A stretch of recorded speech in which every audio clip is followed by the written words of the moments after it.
Mesmamente a principios deste século, os penedos que hai en riba do santuario botáronse a rodar nun día de tempestade insólita.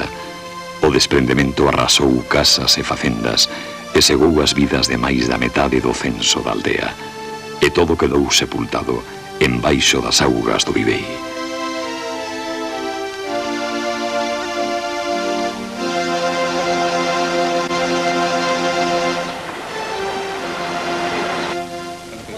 Este desprendimiento ocurriu o 11 de diciembre de 1906.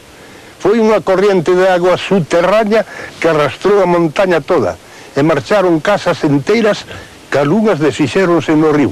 E houve algunha persona, como unha filla de don Flaminio que vivía aquí, que quitaron viva, que marchou viva ca casa e entre unhas sillas apareceu e quitaron viva. E levaron-na despois, marchou para Larouco e non se soupo máis dela, porque as ermitas non volveu máis.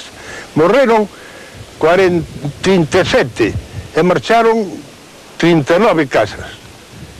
Algúas enteiras que se desfixeron ao chegar ao río.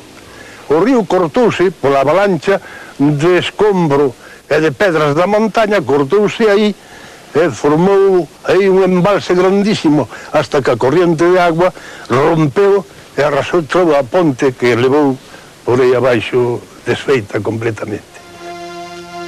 Aquela tremenda catástrofe deixou baleira a quinta estación dun Vía Crucis popular único en España.